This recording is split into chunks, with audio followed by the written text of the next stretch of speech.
حضرت ابو بکر صدیق رضی اللہ تعالیٰ عنہ اپنے قبیلے کے سردار تھے، تجارت کرتے تھے اور وسیع آپ کا حلقہ احباب تھا، اور حلقہ احباب میں امیر لوگ تھے۔ جس طرح کا انسان خود ہوتا ہے اس طرح کی اس کی دوستی ہوتی ہے۔ آپ کے دوستوں میں شامل ہے حضرت عثمان غنی، آپ کا قریبی دوستانہ تھا حضرت عبد الرحمن ابن عوف سے، جو صحابہ میں سب سے زیادہ امیر ہے۔ آپ کے قریبی دوست تھے حضرت سعید بن زید، یہ آپ کے قریب کے لوگ تھے، حضرت طلحہ بن عبید اللہ۔ حضرت صدیق اکبر معاشرے کے اندر ایک نہایت سنجیدہ، سمجھدار، معاملہ فہم اور مدبر شمار کیے جاتے تھے، ایسا نہیں کہ کوئی جذباتی فیصلہ کرنے والا آدمی۔ حضرت صدیق اکبر نے نبی کریم صلی اللہ تعالی علیہ وسلم کے اعلان نبوت فرماتے ہی لوگوں کا رد عمل بھی دیکھ لیا تھا، فوری طور پر لوگ رائے کیا دے رہے ہیں وہ بھی دیکھ لیا تھا۔ ہمارے ہاں بہت سارے لوگوں کی ضمیر کی آنکھیں کھل جاتی ہیں،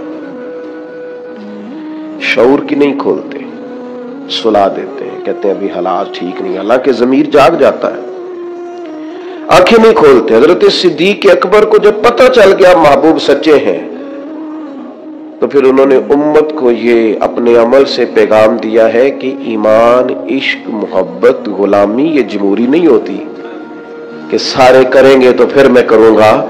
جب ان کی آنکھیں دل کی کھل گئیں تو ضمیر کی بھی کھولی، اور پھر لوگوں کو نہیں دیکھا وہ کلمہ پڑھ رہے ہیں کہ نہیں پڑھ رہے، وہ فوراً کلمہ پڑھ کے مسلمان۔ ابو بکر صدیق رضی اللہ تعالیٰ عنہ فوراً فیصلہ کرنے والی شخصیت کا نام ہے، اور فوراً فیصلوں پہ عمل درآمد کرنے والی شخصیت کا نام ہے۔ اور حضور کے ایسے فیصلے بھی جو لوگوں کے لیے سمجھنا مشکل تھے۔ حضور علیہ الصلوۃ والسلام چلے گئے حدیبیہ میں، 1400-1500 صحابہ سے خود نبی کریم نے فرمایا احرام باندھو بھائی عمرہ کریں گے۔ یا کسی آدمی کا ویسے تھوڑا لیٹ ہو جائے عمرہ تو لوگ پوچھتے آپ گئے نہیں، خیریت تو ہے؟ تو نبی کریم 1400-1500 لوگوں کو لے کر گئے، اور جب مقام حدیبیہ پر پہنچے تو کفار نے روک لیا، انہوں نے کہا ہم نہیں جانے دیں گے آپ کو۔ وہاں صلح لکھی گئی، شرائط طے ہوئی، ان میں ایک شرط یہ تھی کہ اس سال آپ واپس جائیں گے، اگلے سال آئیں گے، بندے ہوئے احرام کھولیں گے۔ کون؟ جو کعبے کے مالک اور وارث ہیں، خود نبی پاک علیہ السلام۔ آپ واپس آئے، حضور نے شرط مان لی۔ پھر شرط انہوں نے رکھ دی ایک نئی، کہا جو بندہ مسلمان مکے سے مدینے جائے گا مدینے والے پناہ نہیں دیں گے، واپس بھیج دیں گے۔ کو مدینے کا شخص مکے گیا تو مکے والے واپس نہیں بھیجیں گے، شرط برابر کی نہیں، پر حضور نے فرمایا مان لو، لکھو۔ بڑا مشکل کام ہے اس طرح کی باتیں کرنا، یہ تو دب کے صلح ہو رہی ہے۔ اب ایک اور شرط، جب شرطیں لکھی جا رہی تھی تو ایک اور شرط، حضرت مولا علی شیر خدا مولا کائنات رضی اللہ تعالیٰ عنہ کے ہاتھ میں قلم تھا، وہ لکھ رہے تھے۔ جب شرطیں لکھنے لگے تو انہوں نے لکھا محمد رسول اللہ صلی اللہ تعالی علیہ وسلم اور قریش مکہ کے مابین معاہدہ۔ اس پر بھی کفار بولے، انہوں نے کہا یہ بھی ہمیں قبول نہیں، آپ محمد ابن عبداللہ لکھیں، محمد رسول اللہ نہیں، محمد ابن عبداللہ لکھیں۔ یہی تو ہمارا آپ سے مسئلہ ہے معاذ اللہ، اگر ہم آپ کو رسول اللہ مان جائیں تو لائی کس بات کی؟ آپ کاٹیے۔ حضور کا حکم ماننا بڑا ضروری ہے۔ نبی پاک نے فرمایا حضرت علی سے یہ رسول اللہ کاٹ دو۔ مولا علی قلم چھوڑ کے پیچھے کھڑے ہو گئے، پھر فرمایا اسے کاٹ دو، پھر پیچھے کھڑے ہو، کاٹ دو۔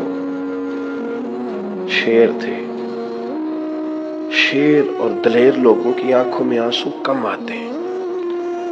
تیسری دفعہ کریم نے فرمایا علی میں نے کہا ہے کاٹ دو، ہاتھ باندھ دیے، کہا حضور نہیں کاٹنا آتا۔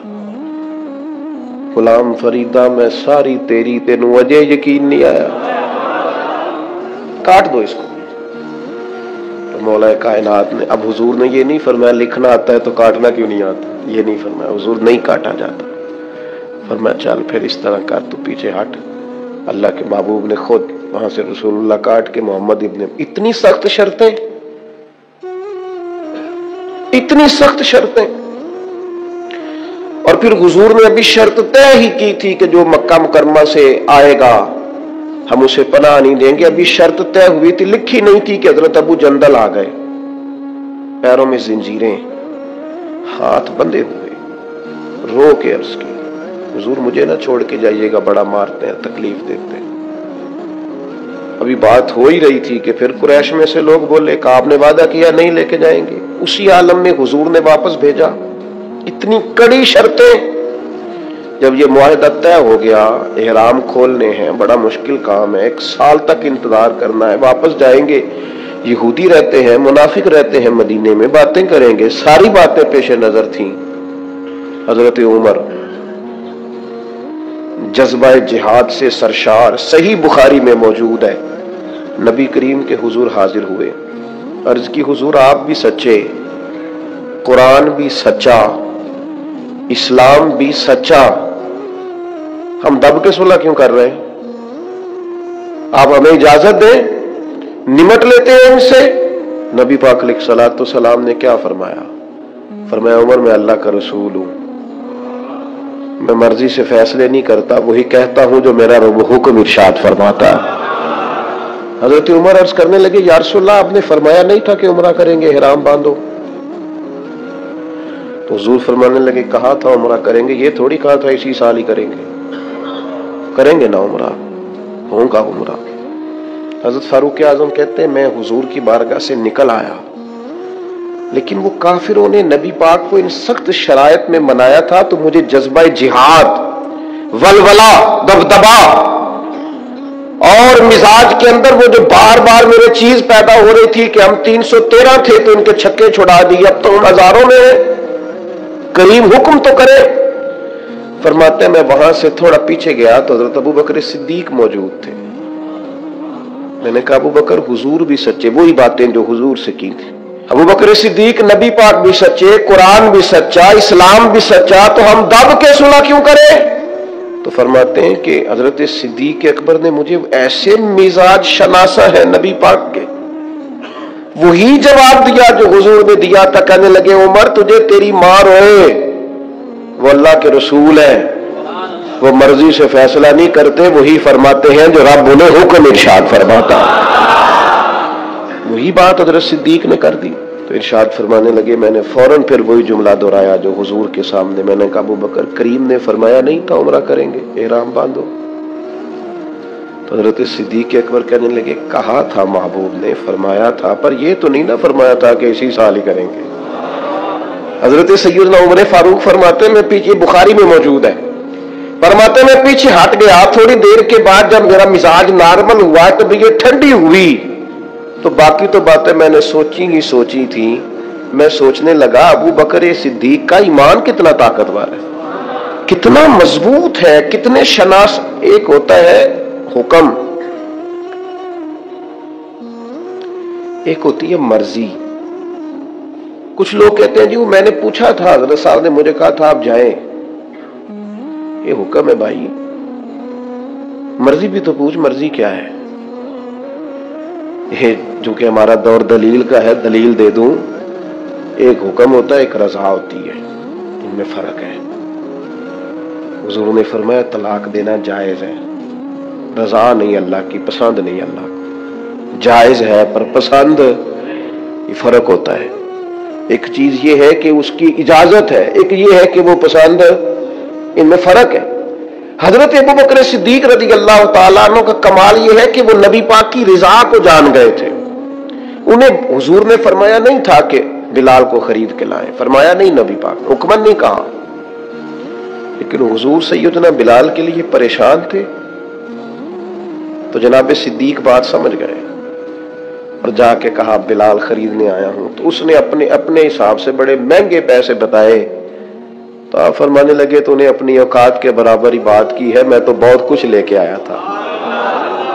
اس نے کہا تاجر آدمی ہو، تاجر بندے تو اس طرح کے کام نہیں کرتے، فرمایا تم ہمیں سمجھے نہیں نا ابھی تک، یہ جو مرضی کو سمجھ لینا نا، رضا کو۔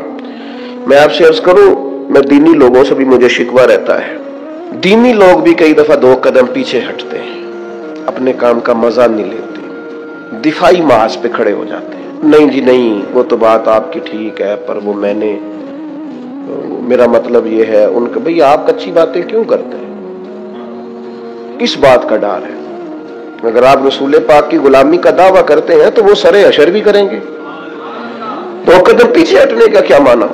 آپ فلاں جگہ، جی ہاں میرا بھی فلاں جگہ نسبت کا رشتہ، یہ کیا بات ہوئی؟ کچی باتیں کرتا ہے تو؟ اگر تیرا کسی جگہ نسبت کا رشتہ ہے تو کیا میں غلام ہوں فلاں کا، اعلان کر۔ یہ کیا بات ہوئی کمزور باتیں کرنا، اپنے کام کا لطف ہی نہ لینا اور پلپلا پڑ جانا، کمزور باتیں کرنا۔ ایک سرکاری نشست تھی، ایک دفعہ مجھے دعوت دے لی گئی، اس میں کچھ اور فکر کے لوگ بھی موجود تھے۔ تو ایک صاحب نے مجھے کہا کہ نظریاتی طور پر اب وقت آ نہیں گیا کہ کچھ چیزوں کو طے کر لیا جائے، اور میں نے کہا کسی کو گالی تو پہلے بھی نہیں دیتے، مزاج ہی نہیں ہے، برا تو پہلے بھی نہیں کہتے، اپنا کام کر رہے ہیں۔ نہیں اگر تھوڑی سی، میں نے کہا ایک بات بڑی پکی ہے، مضبوط ہے، ہم نے دعا مانگی ہے کہ ہماری آنے والی نسلوں میں بھی مالک وہ بچہ پیدا کرنا جو یا رسول اللہ کہنے والا۔ میں وہ سنی ہوں جمیل قادری مرنے کے بعد، میرا لاشا بھی کہے گا صلاۃ و نظریاتی کمزوری کوئی نہیں، کچی بات ہوگا قیامت۔ داتا صاحب جاتے ہیں تو میرے بھائی ہم ڈٹ کے جاتے ہیں، خواجہ اجمیر کے یہاں جاتے ہیں تو اللہ کے فضل سے ڈٹ کے جاتے ہیں، غوث اعظم جیلانی کو مرشد مانتے ہیں تو دعویٰ یہ ہے کہ خدا کے فضل سے ہم پر ہے سایہ غوث اعظم کا، اور ہمیں دونوں جہاں میں ہے سہارا غوث اعظم۔ کمزور نہیں، اپنی زندگی کو نظریاتی بنائیں، اپنی زندگی میں کچھ چیزوں کو طے کریں، اور اس رنگ میں نہ پوری طرح، یعنی کوئی دیکھ کے پوچھ لے آپ سے کہ آپ فلاں کے شاگرد ہیں، کوئی آپ کی بات سن کے پوچھ لے فلاں سے بیعت ہیں آپ کی شخصی یعنی تیری تصویر میں وہ رنگ بھرے ہیں میں نے، لوگ دیکھیں گے تجھے پر پہچانیں گے مجھے۔ انسان کی کیفیات ہو، یعنی اس کا انداز ہو، اس کا طور طریقہ ہو، لوگوں کو پتہ چلے کہ اس کی نسبت کس جگہ پہ ہے، کمزور کچی باتیں نہیں۔ عیسائی اس طرح کرتے تھے کہ ان کے ہاں جب کوئی بچہ پیدا ہوتا نا تو وہ بچے کو نا برتن میں زرد رنگ پانی میں ڈال کے نا تو بچے کے اوپر ڈالتے ہیں، کہتے اب یہ عیسائی ہو گیا، ہم نے اسے زرد رنگ چڑھا دیا۔ تو بعض لوگوں نے نا مسلمانوں سے پوچھا، اور میرا خیال یہ ہے کہ اس طرح کے سوالات اکثر عورتوں سے کرتی ہیں، تمہارا کون سا رنگ ہے؟ عیسائی رنگ ڈالتے تھے اپنے بچوں کو زرد رنگ، اب یہ پکا عیسائی ہو گیا ہے۔ تو رب کریم نے فرمایا ان سے کہو صبغۃ اللہ، ہم نے اللہ کا رنگ اوڑا ہے۔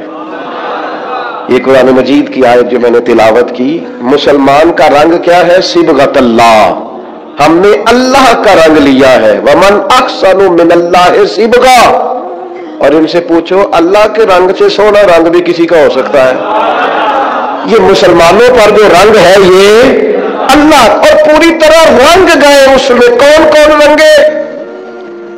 تمام صحابہ، تمام اہل بیت، اس کے بعد اولیاء، صوفیاء، اتقیاء، علماء، مفسرین، محدثین، تاریخ انسانیت میں بڑے لوگ آئے جو صبغۃ اللہ، اللہ کے رنگ میں رنگ گئے، عقیدے مضبوط، توکل مضبوط، شکر مضبوط، صبر مضبوط، حضور کی غلامی مضبوط، کہ میرا دل کرتا ہے دو لوگوں کے نام لوں جو پوری طور پر صبغۃ اللہ میں رنگ گئے۔